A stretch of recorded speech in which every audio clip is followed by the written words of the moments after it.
Hey everybody, Shaman Hawk here for Shamanic Lodge. You know, people have made comments about how much women can change when they start that shamanic journey.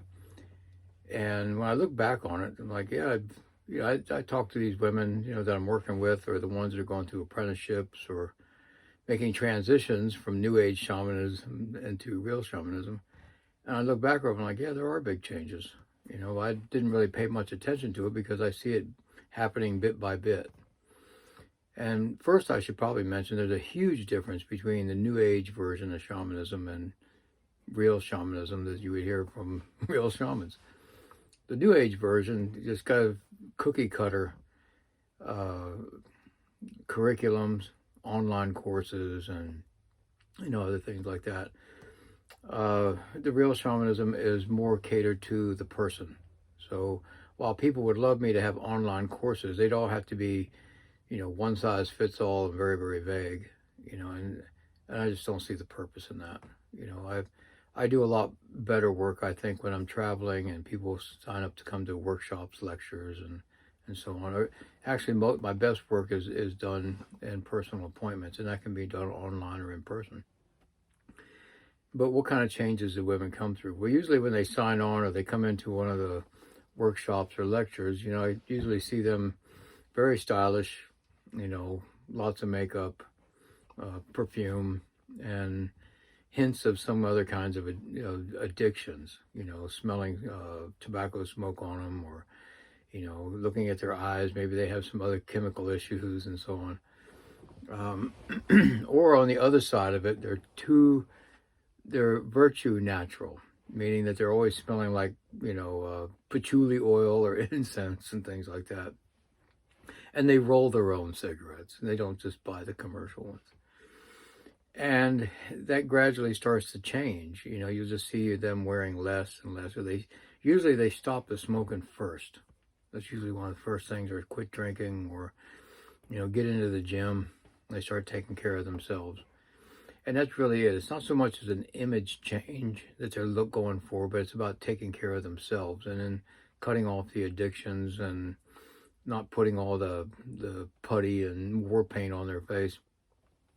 And that's a huge change. And then it's the lifestyle changes, their diet and so on. A lot of them will come. It's kind of interesting thing is the addictive, either it's tobacco or other drugs or alcohol, the addictive personality that's vegan.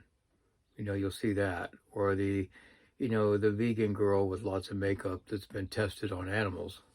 So the other thing that they start to do is actually embrace the concept of complete thought, and that has a shock to them in a lot of ways, because most people's attention span, being trained by television, social media, is really short. And so they don't have the habit of long-term thought, which you need for critical thinking or complete thought. It's just in their mind, it's scroll right, scroll left, scroll up or down. But it's just instant changes all the time. Shamanism teaches you to think a little bit more completely, critical thinking. Think of things from three different directions. I tell people you have to have a three-legged stool if you're going to analyze a thought or a theory or a philosophy, and come at that thought from three completely different avenues. So like I have my shamanic background, I have a construction background, I'm also a pilot, a diver. So I try to look at all these things comparatively and from different ways of thinking. So if someone introduces a new thought, or I have a different philosophical concept I'm kind of contemplating, then I'll come at it in different ways, just trying to shoot down my own theory. Well, when women start that, it gets them more into a linear thought, which they're not accustomed to, and that's no fault of theirs, but just gender-wise. And I'm sorry for you people that I'm just going to say there's two genders, because that's the way I grew up with it. And the man naturally is going to think linear, step A, B, C, D, 1, 2, 3, 4. And that's how we're problem solvers. That's how we work tactically, strategically. Women can think of things, like I say, in a sphere. People are, oh, they think in a circle. No, I'm going to give it a little bit more dimensions. Think of it as a sphere. So they can have all these things kind of rolling around their mind at one time. And again, like I've said before, that's why they can come to a man with, early in the morning or just something. We're trying to figure out what they're talking about because we can't see the point because it's all over the place. There is no point. Just let the girl go and she'll work it out. She just wants somebody to listen to all this mess that's inside of her mind.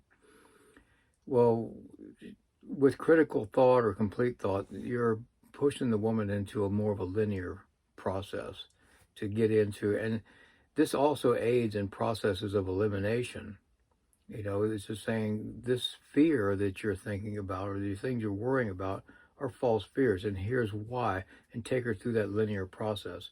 And she can start just shedding these things, because if they start worrying about too many things that are false fears or really have no place in a reality, it causes a lot of stress, and stress is really bad for women, more than it is for men, I believe.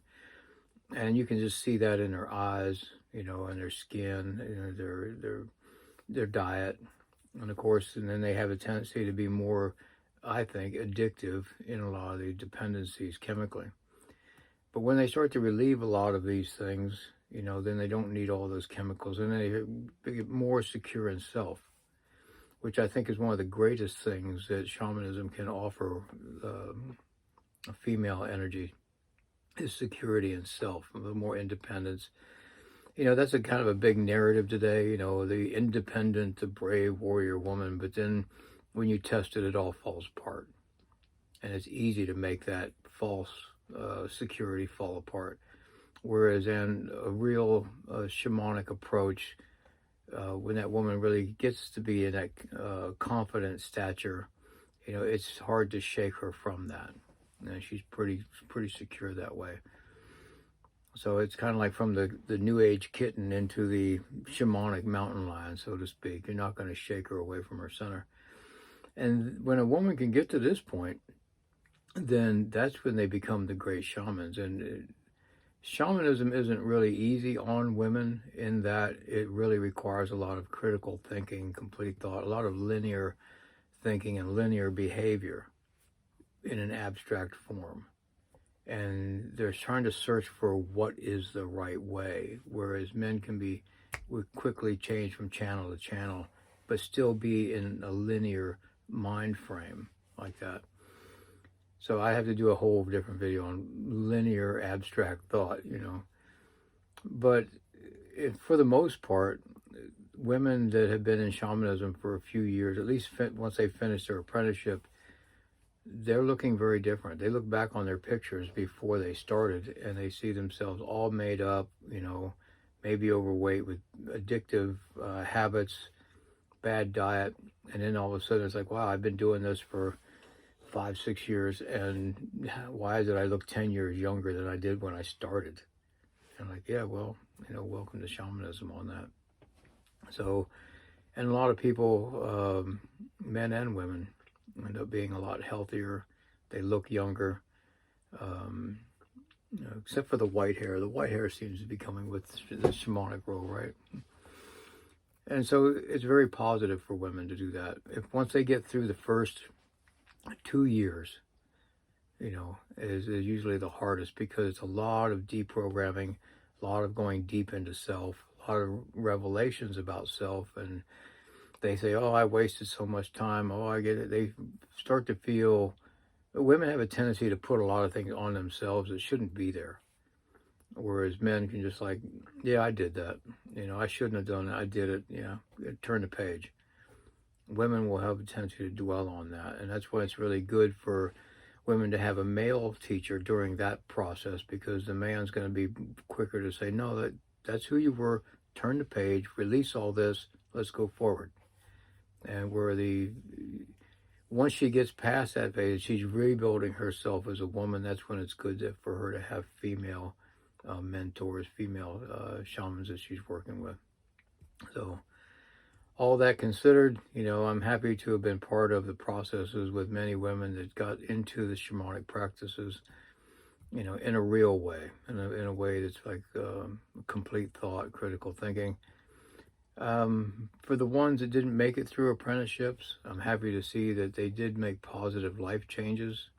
And I've seen so many times where women were in it for a couple years and then just had to pull back. They often regress and go back into the old habits, and sometimes even worse, when sometimes they grow right out of it, snap back, and they're ready to charge forward, and catch up. And then some don't. That's just a process. But I've never seen it be a total disadvantage to any woman that got into the shamanic training in a good way, in a real way. If you're looking for women to talk to about this, there's one on Healers of Earth, Elisa Glesvalle. I'll go ahead and make a tag for her on this. And then Shamanic Woman, on Instagram. I'll go ahead and make a hashtag for her as well. But if you got any questions, you can go ahead and write me at shamaniclodge@gmail.com. If you like anything I say on these, subscribe, like, share on these videos, and we'll try to get the word out there to more people, because I am shadow banned off many, many platforms and permanently banned off a few more. All right, people, catch you guys later.